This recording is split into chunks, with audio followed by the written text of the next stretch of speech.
We remain steadfast in our commitment in delivering local news that matters, stories that inspire, enriching the lives of Filipinos in Central and Eastern Visayas, in the Philippines and across the globe. This is your GMA Regional TV, kapuso ng bawat Pilipino.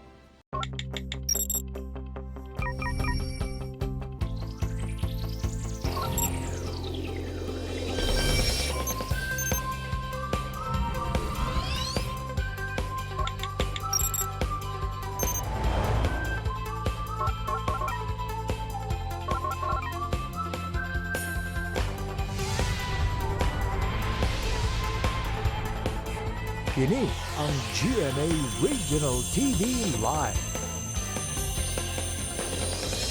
Good morning kanatong tanan mga kapuso. Welcome sa GMA Regional TV Live nga padayon nga maghatag kaninyo og kadasik og kalipay matag Lunes hangtod sa Biyernes alas 8 sa buntag. Let's welcome our mornings with good vibes by praying and meditating aron nindot ang dagan sa atong tiwok adlaw kapuso. Good morning, Partner Cecil. Good morning, Partner Nico. And good morning, Usab, sa ato ang mga pinalanggang kapuso nga always gayod nga nakig-uban ka nato matag buntag. O kung good vibes ang inyong gipangita mga kapuso this morning, magkuyog ta karon kay aron mas madasig pagayod ang inyong tibuok adlaw.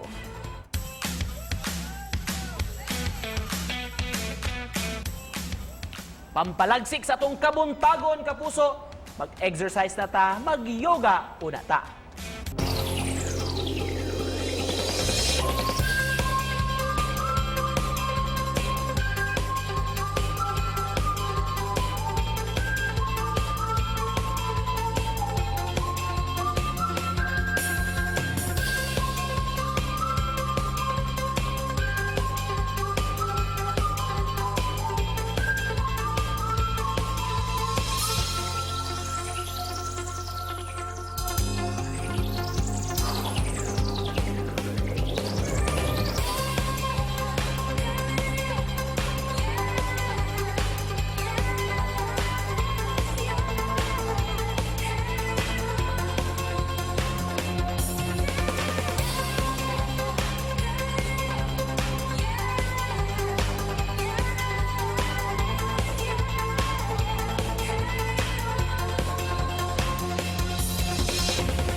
Nice, very zen and very relaxing gayud kini yoga. And little did you know nga naka-burn na pud ka og calories. So ayan ko na si Ilpohon. Kung makaya na to, kung ma-flexible ba yes, ito, no? sige lang, basta lihok lang jud. Bahalag dili daw ma-perfect ang poses as long as you tried. Puhon-puhon mga kapuso. Maing lawas. Busa sa mga fitness enthusiasts niya, pwede kayo mong share sa inyong 2 to 3 minute fitness routine. Gamita palihog hashtag 3Minute Fitness o hashtag GMA Regional TV Live. I-post ang inyong mga easy to follow steps ato kini i-share sa ato mga kapuso viewers. And this morning, mga kapuso, atong makauban ang bag-o natong kapuso artist nga si Chanel Agustin. Og hisgutan ta ang mga content niya sa iyahang social media accounts. Ilabi na ang iyahang pag-vlog sa iyahang YouTube channel.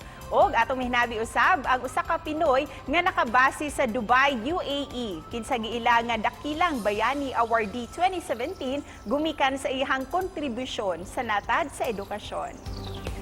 Subay gihapon ni atong Cebu Business Month atong mahinabi usa ka negosyante og seafood ug atong tan-awon paminaw nato ang iyang makapa-inspire nga istorya ug tambag sab alang sa pagpalambo sa negosyo. Karon sugdan na nato Biz Talk ni partner Cecil kauban bag-ong kapuso Chanel Agustin.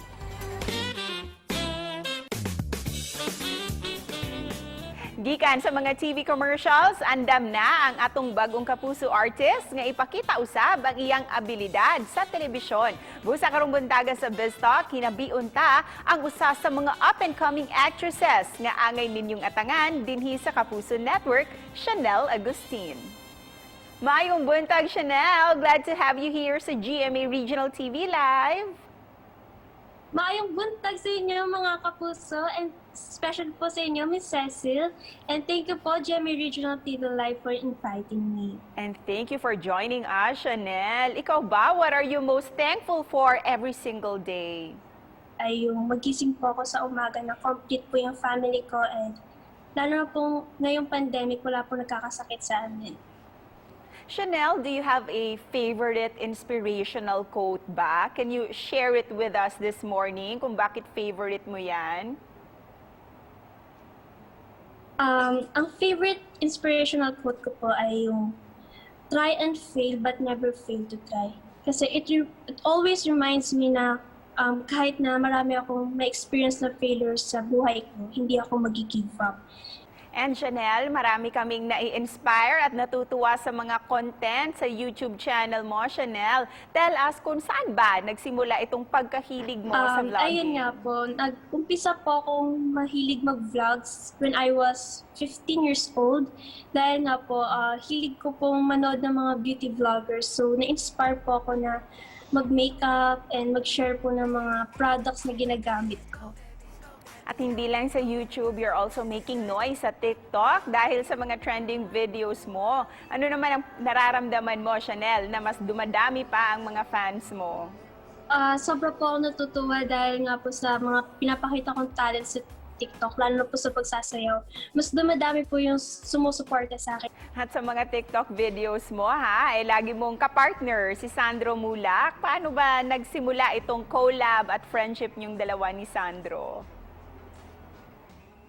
Nag-start po yung friendship namin ni Sando kasi nga po magkasama po kami sa workshop, so nagkakausap na rin po ako. Nagkakausap po kami about sa mga ginagawa namin and we support each other po, lalo na po sa ayun nga po, nagkakasundo po talaga kami pagdating po sa pagsayaw. At congratulations once again, Chanel, that you're now part of the Kapuso Network. What do you think is your strength, Chanel? At sa tingin mo, bakit ka napili sa Artist Center? Ako po yung artista na hindi marunong mag-surrender kahit na anong challenges yung harapin ko dito sa showbiz. At ano pa ang mga dapat naming abangan sa iyo, lalo na this month, Chanel? Ayun po mga kapuso, abangan niyo po ako sa aking mga upcoming projects, lalo na po sa Love You Stranger and The World Between Us. Please follow me on my social media accounts sa Facebook, Twitter, YouTube, and TikTok at Chanel Agustin, and also sa Instagram po at Agustin_Chanel. Thank you po! And thank you also, Chanel. Ingat ka! Thank you po, Miss Cecil. Thank you po, mga kapuso.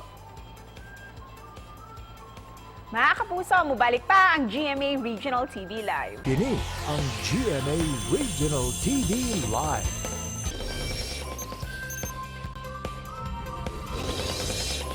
Karong buntaga sa Spotlight, mga kapuso, atong ila-ilahon ug mas ato pang sayran ang istorya sa kinabuhi ning usa ka Pinoy, usa ka Bisaya ni mga kapuso nga nilangyaw ni siya sa laing nasod, milampos sa iyang tinguha nga mutudlo didto ug nagtinguha pagyud ni siya karon nga muumol og eskwelahan alang sa mga Pinoy dito sa Middle East. Award-winning nga magtutudlo makauban nato karong buntaga, mga kapuso, si Dr. Rex Bacara.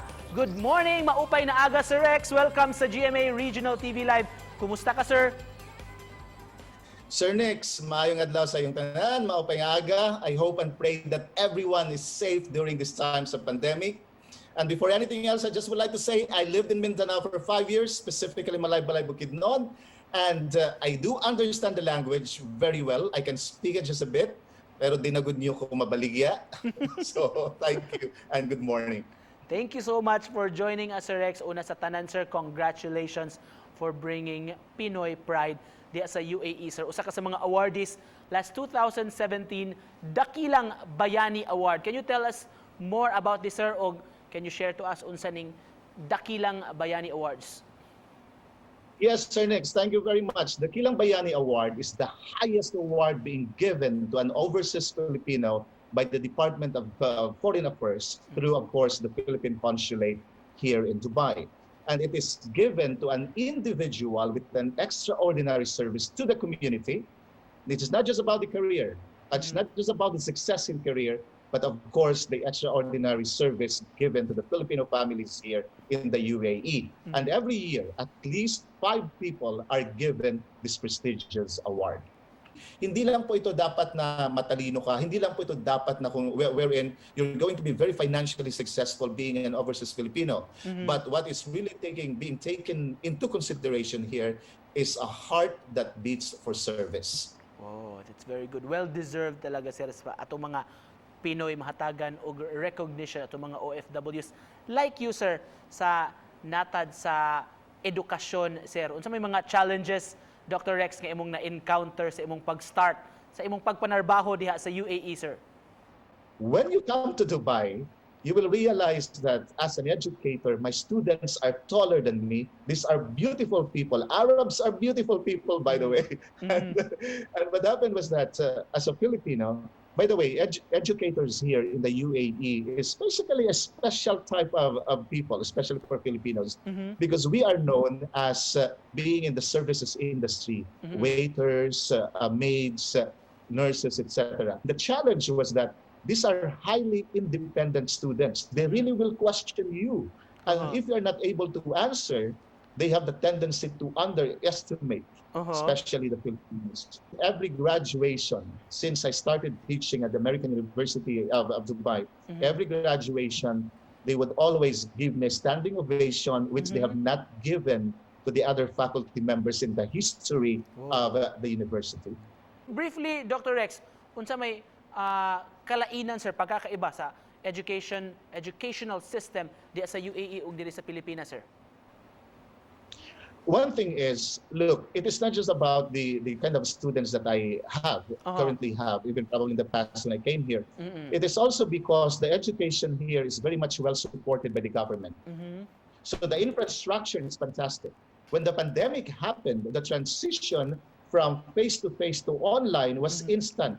Dahil malakas yung internet, everything is there, the computers are always upgraded, the services are there. Because there is a full support coming from the government, we didn't have the difficulty. Ang lakas ng internet dito. So nang na-transition, wala kami nung tinatawag na wala yung internet. Wala. Because again, of that very good foundation. That's one. And the other one, of course, is students are generally self-sufficient. Sir, for you, ikaw nga makakompare na, sir, sa system diha sa UAE ug diri sa Pilipinas, bakit dapat tutukan man, sir, ang sektor sa edukasyon diri sa Pilipinas? Because it takes us out from ignorance. Para sa akin talaga, education is very important. Proper education is very important. And by the way, education is not just a transmission of knowledge, but education is education of character. And if we teach our younger generation the very importance of character, then we have a great nation that is being built, continually being built, not just currently, but in the future. Dr. Rex, just for the information of our viewers, sir, before you, of course, you came to UAE, sir, unsa may imong trabaho diri sa Pilipinas kaniadto, sir, og nganong naka-decide man ka nga manglangyaw diha sa laing nasod? When I'm being asked with that kind of a question, I always say because I've fallen in love and then my heart got broken. I'm just kidding. No, of course not. Nothing of that sort. Now, Sir Nix, the reason why I came here is precisely because I realized that there must be, I needed to expand my horizon. And then I came here, and then I started also teaching and being an administrator in different universities. Now, we established the very first Filipino university here in the UAE.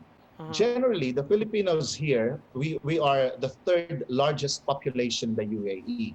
It's a very strong number, it's a very strong force. We realize that there are 8 schools across UAE and the different Emirates, but there is no university for Filipinos. Personally, this has been my dream ever since I became an educator to put up my own university. And finally, We're opening it in September. Oh. Southville International School and Colleges, which is very much well known as a private institution in the Philippines, in Las Piñas, Manila. We agreed with them. We came up, we negotiated, we came up, where we have the same vision. And now we're bringing Southville here in the UAE. For teachers, for educators like you, Sir Rex, unsa may mahatag nimo nga advice labi na mga teachers nato karon taliwa ni atong nasinati, sir, pandemya pa man gyud. Be excellent and be responsible. Okay, that's my only thing. As teachers, we don't have jobs, we have missions. As teachers, it is not just about having money, it is about pouring our hearts to make sure that the next generation, especially the next generation of families, they become responsible people, they become leaders. In order for them to have our country, our beloved Philippines, what it should be, a country of intelligent people, a country of not just idealistic people, but basically a country wherein it's going to be appreciated globally. Before we end this conversation, Dr. Rex, may we ask from you unsa imong message of hope sa tanan mga nagtan-aw nato sa atong programa karon, labi na sa imong mga kababayan sa Samar, sir? Our motto should be Taas Noo Filipino. Despite our difficulties, we must persist and we must always look at difficulties as challenges. When we look at difficulties as challenges, they become things that we want to go through to win over. I've always looked at difficulties as challenges. We must have grit. You must have grit. And grit, according to Angela Duckworth and other, is that of persevering when you feel that you have nothing left. Very nice. Very well said, sir. Grit and determination of atong pag-strive for excellence always. Thank you so much for joining us and inspiring us this morning, mga kapuso. Award-winning academician diha sa UAE, si Sir Rex Bacara. Daghang salamat, Sir Rex. Thank you as well. Thank you very much. Thank you. Mubalik pa, mga kapuso. Tutok lang. Kini ang GMA Regional TV Live.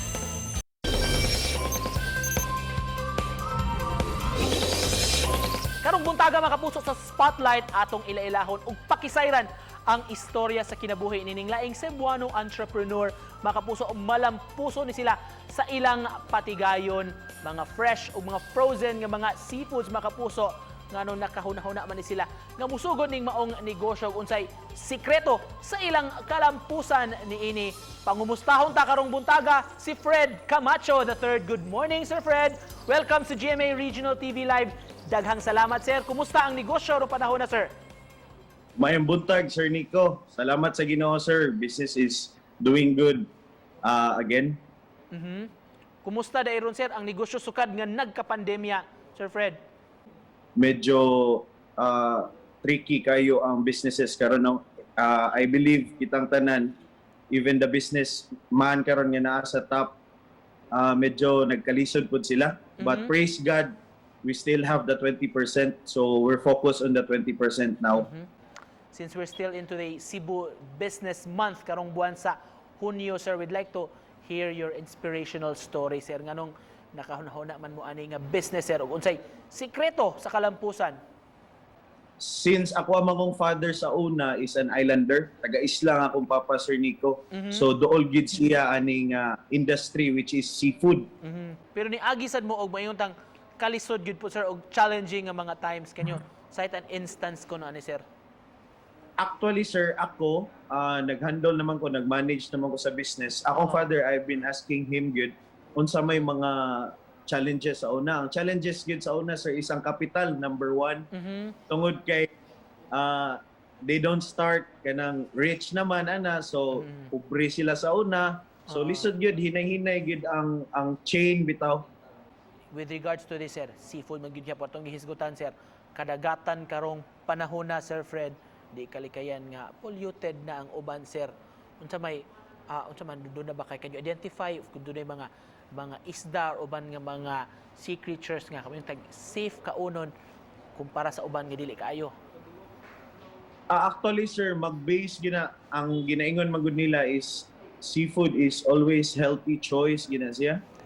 So magdepende na siya sir sa atong situation, sa atong health. Number one, kung high blood ka, di ka pwede mukaon na itong mga dugoon nga mga isda.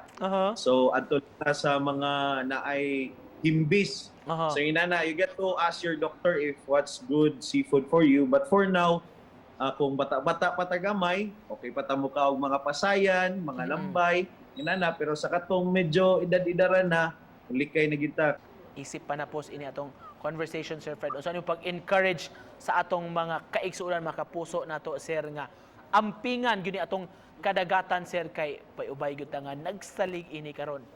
We encourage you, people, especially in Cebu, by starting to pick up your trashes, good. Even like maadto tag mga beach, nang dita magpatakag labay, though gamay ra na siya, isa lang na siya ka plastic, but dako kay na siyang damage sa ato ang ocean. Thank you so much for joining us this morning, Sir. Pagpaambit sa inyong makapa-inspire nga istorya. Daghan kayong salamat. Magpapatigayon mga kapuso og seafood si Sir Fred Camacho III. Salamat, Sir. Yes, sir. Karong butaga na kauban nato commercial model o karon bag-ong kapuso Chanel Agustin ang ngayon natong atangan kung unsang iyang ikadalit kanato dinhi sa Kapuso Network. Nakauban sab nato award-winning educator Dr. Rex Bacara dito sa UAE mipasabot sa importansya sa edukasyon ug nganong gikinahanglan gyud nga kita labi na mga kabatan-unan mohatag gyud og importansya niini. Sa katapusan na ila-ila nato ug nasayran ang istorya sa negosyante og seafood nga si Fred Camacho III kun giunsa sab nila paglampos niini taliwa sa mga hagit nga ilang giatubang.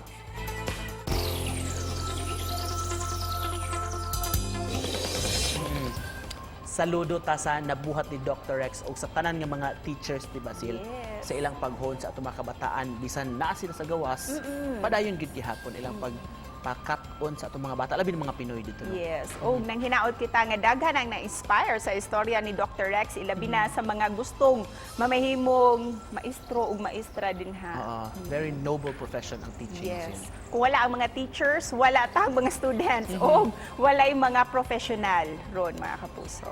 Yun na. Busa niya kami ibilin nga pabaon alang kaninyo this morning. The beautiful thing about learning is that no one can take it away from you. Gikan ni B.B. King, usa ka American singer-songwriter. Kapuso, sa mga gusto nga mo preview pagbalik nimong episode and more, please visit our official website www.gmaregionaltv.com. Pwede sa among official YouTube channel GMA Regional TV. Please click subscribe. Daghan kayong salamat kapuso sa ipadayon nga pagsalig sa programa. More inspiring stories pa ang among i-share ngadto kaninyo mga kapuso. Busa tutok lang dinhi sa GMA Regional TV Live para every morning good vibes lang kitang tanan. That in all things, God may be glorified. Stay strong, stay safe, stay healthy, kapuso.